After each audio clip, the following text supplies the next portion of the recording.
प्रश्नावली 3.2 का question number 6 है।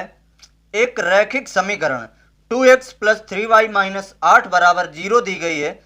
दो चरों में एक ऐसी और रैखिक समीकरण लिखिए ताकि प्राप्त युग्म का ज्यामितीय निरूपण जैसा कि प्रतिच्छेद करती रेखाएं हों, समांतर रेखाएं हों, संपाती रेखाएं हों।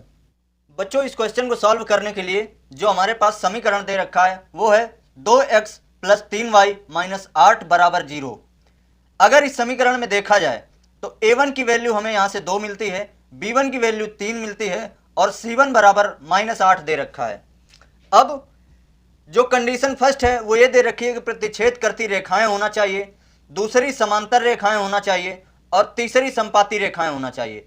प्रतिच्छेद करती रेखाओं के लिए जो हमारी कंडीशन है वो ये है कि a1 बटा a2 बराबर नहीं होना चाहिए b1 बटा b2 के, और समांतर रेखाओं के लिए कंडीशन जो है वो है a1 बटा a2 बराबर b1 बटा b2 तो है, लेकिन c1 बटा c2 बराबर नहीं है। संपाती रेखाओं के लिए हमारी जो कंडीशन है वो तीनों ही अनुपात एक दूसरे के बराबर होना चाहिए, यानी a1 बटा a2 बराबर होना चाहिए b1 बटा b2 के, बराबर होना चाहिए c1 बटा c2 के।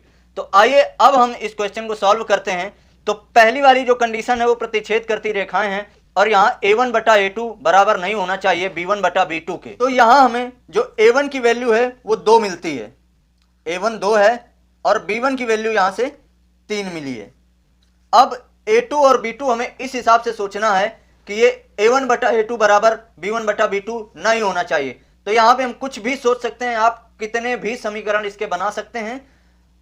अब यहाँ अगर हम देखें तो हम इसे 4 लिख सकते हैं, यहाँ आ जाएं तो इसे हम 7 लिख सकते हैं, यानी a2 की वैल्यू 4 कर दिया और b2 की वैल्यू 7 कर दिया, और ये दोनों ही अनुपात एक दूसरे के बराबर नहीं है, यानी हमारा जो ऊपर वाली कंडीशन है वो पालन कर रही है। जब ऊपर वाली कंडीशन पालन कर रही है तो इसका समीकरण जो बनेगा वो हमारा a2 की वैल्यू हो जाएगी 4, तो 4x प्लस b2 की वैल्यू है 7, तो ये हो गई 7y प्लस c2 की वैल्यू हमें ना बराबर करके दिखाना है ना कुछ दिखाना है, तो हम यहाँ c2 की वैल्यू कुछ भी मान सकते हैं। यहाँ पे हम +1 बराबर 0 भी लिख सकते हैं। आते हैं दूसरी वाली कंडीशन पे जहां समांतर रेखाएं हैं। यहाँ पे ये दो अनुपात तो एक दूसरे के बराबर होना चाहिए, लेकिन तीसरा वाला अनुपात बराबर नहीं होना चाहिए। तो हम इसे लिखेंगे a1 की वैल्यू 2 हो गई, b1 की वैल्यू 3 हो गई और c1 की वैल्यू -8 हो गई।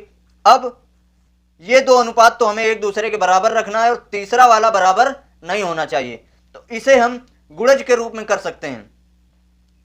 गुणज के रूप में करने के लिए अगर 2 का हम 2 गुना करें तो यहाँ 4 हो जाएगा। अब इसका अगर 2 गुना किया है तो इस 3 का भी 2 गुना करेंगे तो 3 का 2 गुना 6 हो जाएगा। यहां आकर के हम कुछ भी लिख सकते हैं, यानी 4 भी लिख दें तो भी हमारा काम चलेगा।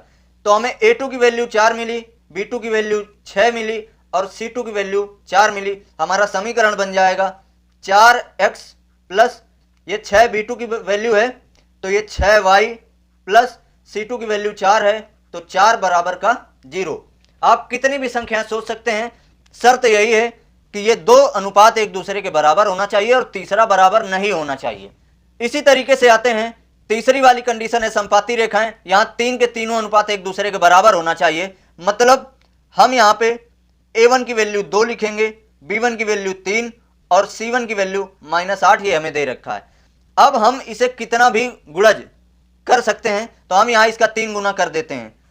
इसका 3 गुना करेंगे तो सब का 3 गुना करेंगे तो 2 का 3 गुना 6 हो गया, 3 का 3 गुना 9 हो गया और 8 का 3 गुना 24 हो गया। क्योंकि 8 माइनस में है तो ये 24 भी माइनस में रहेगा।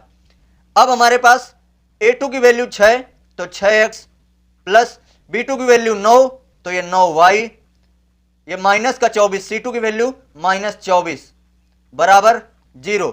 ये हमारा आंसर है। आप कितनी भी संख्या सोच सकते हैं, ये जरूरी नहीं है कि जो हमने करवाया है आप वही करें।